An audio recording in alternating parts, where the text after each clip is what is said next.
Bonjour mesdames et messieurs, je suis Stevie Daïndia Totoro de Gemini Multimedia Limited.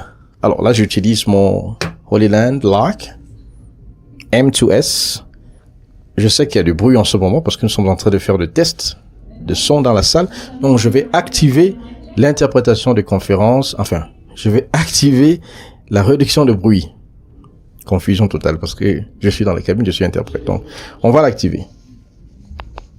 Voilà, ça a changé de couleur, donc je pense que là, ça marche. Donc, je vais l'accrocher.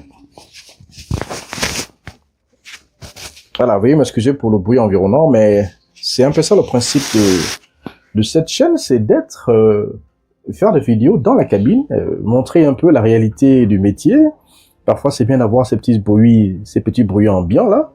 Hein, ça vous donne donc la réalité de l'interprète de conférence. Vous voyez, c'est quand même important. Bon, aujourd'hui, nous allons parler des contrats. Comment gérer son contrat en tant qu'interprète. D'abord, en termes de contrat, je vais pas être très long. Vous savez, la tradition, c'est de ne jamais dépasser les 10 minutes. Nous avons deux types de contrats. Nous avons trois types de contrats. Nous avons le contrat pour les interprètes maison. Donc ça, c'est un contrat, ça peut être annuel, ça peut être chaque 2 ans, 3 ans, selon les termes avec le client. Nous avons maintenant les contrats de freelance. Alors, le contrat de freelance, il y en a aussi différents types. Il y a le contrat, par exemple, lorsque vous êtes recruté sur place dans votre domicile professionnel, dans le pays où vous êtes enregistré en tant que membre, on reconnaît que vous avez une résidence et que vous travaillez. Ça, c'est le premier, enfin, disons le deuxième type. Et le troisième, c'est lorsque on vous recrute maintenant en dehors de votre lieu de résidence, donc en dehors généralement du pays. Voilà. Pour la ville ou la province, j'en sais pas trop, il faut que je regarde. Mais c'est surtout en dehors du pays. Pour les interprètes maison, il y a absolument pas grand-chose à dire parce que déjà vous êtes à l'intérieur de l'organisation, vous voyagez. Bon, je sais pas comment on traite les interprètes maison lorsqu'ils voyagent. Est-ce qu'ils ont oui, ils ont certainement des allocations de peut-être déplacement, et l'hôtel est certainement payé. En tout cas, ils font partie du staff, donc c'est tout à fait normal. Mais moi, ce qui m'intéresse, ce sont des contrats freelance, parce que moi, je suis un freelance. En tant que freelance, lorsque vous êtes recruté localement, dans votre contrat, le plus important, c'est le code d'éthique, la conduite professionnelle, le secret professionnel, le taux que vous devriez connaître, parce que c'est écrit dans le contrat, le taux journalier, etc. Donc, il est très important, et la date aussi de paiement, du règlement. Il est très important de maîtriser tous ces aspects avec les clients. Il est souvent mieux d'avoir des clients institutionnels, réputés, reconnus, des organisations internationales, des organisations régionales ou sous-régionales, comme par exemple l'Union africaine, le COMESA, l'IECI en Afrique de l'Est, la SADC, ou la CEDEAO, la CEMAC, etc. Pourquoi? Parce que ces institutions et vous êtes liés par ce contrat, donc ça devient tout à fait contraignant et vous avez le plein droit de réclamer en cas, par exemple, de défaillance de paiement ou bien en cas de réclamation. En tout cas, c'est une base juridique et qui vous permet toujours de trouver comment sortir un peu du lot. Ça, c'est des trucs qui sont faciles à gérer. Le problème, c'est lorsque vous êtes recruté par un client qui vous donne absolument aucun document. Pas de contrat, rien, mais c'est un contrat de gré à gré, on vient par la bouche. Ça, c'est extrêmement dangereux, surtout pour les nouveaux interprètes. Faire très attention parce que dans notre métier, nous avons aussi des farfelus, nous avons des vendeurs de vision, nous avons des menteurs, nous avons des gens qui peuvent vous faire des belles promesses, hein, malgré qu'ils viennent dans le pays où vous résidez, et ils font leur réunion, ils payent les délégués, etc., et puis ils vont vous oublier. Ça arrive tout le temps. Donc moi, en général, je demande toujours au prestataire ou bien au client de bien vouloir me donner un contrat si je le connais pas. Voilà. La seule fois que j'accepte de travailler verbalement, c'est lorsque je connais le client, j'ai déjà un passif avec ce client, voilà. Ou bien si c'est peut-être un collègue, ça c'est beaucoup plus facile à gérer. Mais si c'est un inconnu, c'est très compliqué. C'est extrêmement compliqué parce que notre métier, il y a beaucoup de collègues qui se sont fait avoir, il y a des gens, je sais pas, ça remonte peut-être à 1 an, 2 ans, 3 ans, 5 ans, 10 ans, qui n'ont jamais été payés par certains clients. Il faut faire très, très, très attention. Donc, à l'intérieur du contrat, vous avez le taux journalier qui peut dépendre selon l'institution. Par exemple, le système des Nations Unies a son taux journalier, la Banque africaine de développement a son taux journalier, la CEDEAO a son taux journalier, l'ISI a son taux journalier, la CEMAC a le sien, le commissaire a le sien, la SADC a également la sienne, etc., etc. Le COMESA, etc., etc. La FIFA, la CAF, chacun a son taux journalier. Maintenant, lorsque vous traitez avec un client qui ne vous connaît pas et que vous ne connaissez pas, et que c'est la première fois et qui vous demande combien est-ce que vous prenez, il faut généralement leur proposer un peu cette bagatelle de taux et leur demander, voici le benchmark, qu'est-ce que vous voulez qu'on choisisse? Vous voulez qu'on marche selon le pied de la CEDEAO?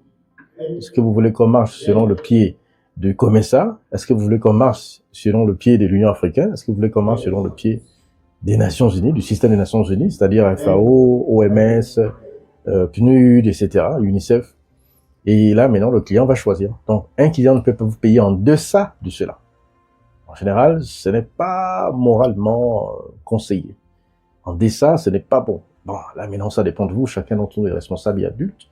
Il y a certains interprètes qui se font payer en monnaie de singe, qui acceptent des taux dérisoires. Malheureusement, ce genre de comportement empiète à la profession, ça dénigre la profession, et ça fait de nous des mendiants. Oui, malheureusement, certains clients nous prennent pour des mendiants. Donc, ils se disent qu'on est mendiant, on a faim, et quand on vient pour travailler, apparemment, c'est une opportunité qu'ils nous donnent, hein, une opportunité d'une vie entière, quoi. Opportunity of a lifetime. C'est incroyable. Généralement, c'est à cause de certaines actions relatives à la corruption, des dessous de table, la mauvaise connaissance, etc. Moi, je pense qu'il est toujours important de sensibiliser le client. Tiens, j'ai un client ici au Rwanda, il m'avait contacté pour la première fois parce qu'il avait entendu parler de moi. Et ce client m'a contacté, il m'a demandé de travailler pour eux, de signer un contrat. Non, pas d'abord de signer un contrat, mais de travailler pour une réunion. Et j'avais dit, il n'y a pas de problème, sauf que le client ne connaissait rien de la profession. Et ce client m'a dit, viens, hein, c'est pour 2 jours, tu vas travailler. Je dis oui, mais je dois prendre un collègue. Et le client dit, non, non, non, on veut un seul interprète. En simultané, vous voulez un seul interprète? Vous voulez me tuer ou quoi?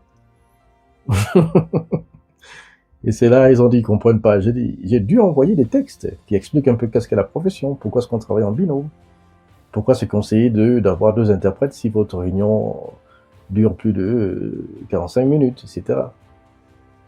Et ils ont été très polis, ils m'ont répondu, ils ont dit merci, on ne savait pas que c'était comme ça que ça se passe. Donc, amenez votre collègue, et puis on verra ce qu'on va faire. Donc, j'ai apporté le collègue, ensuite on a signé un contrat de 2 ans, et c'était parfait. Jusqu'aujourd'hui, on s'entend parfaitement. Et on leur expliquait qu'on est à 2, c'est parce qu'en fait, on fait des rotations de 30 minutes ou de 25 minutes selon le cas. Et c'est très important parce que s'il y a jamais un problème, l'autre peut prendre, et puis ça garantit la fluidité, etc. Donc parfois, il faut sensibiliser les clients. Mais il y a d'autres clients qui se disent, ah, ces interprètes-là, ce sont les gars qui viennent juste s'asseoir et parler en cabine. Il est qui pour imposer un taux? De toute façon, ce sont des professeurs de langue, ces enseignants-là. Donc il se dit qu'on ne vaut absolument rien, qu'on n'a pas de droit, qu'il peut nous payer comme il veut, et voilà. Venez, vous faites une réunion, quelqu'un peut vous dire, écoutez, moi je vous donne $50 la journée, hein, c'est beaucoup. C'est beaucoup. Vous savez combien les fonctionnaires gagnent ici? Ça, c'est la fameuse base qu'ils amènent. Non, l'interprétation, c'est complètement différent.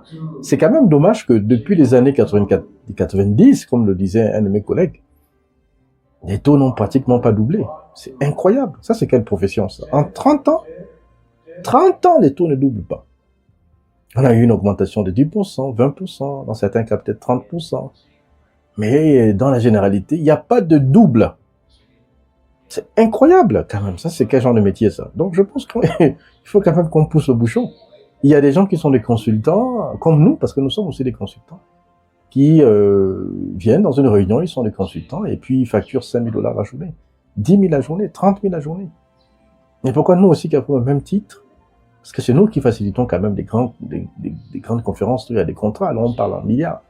Et pourquoi est-ce que nous, les taux sont toujours presque pareils?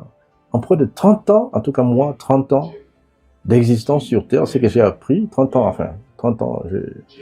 j'ai 44 ans, mais il y a des gens qui ont fait 30 ans dans le métier qui disent que ça n'a pas doublé.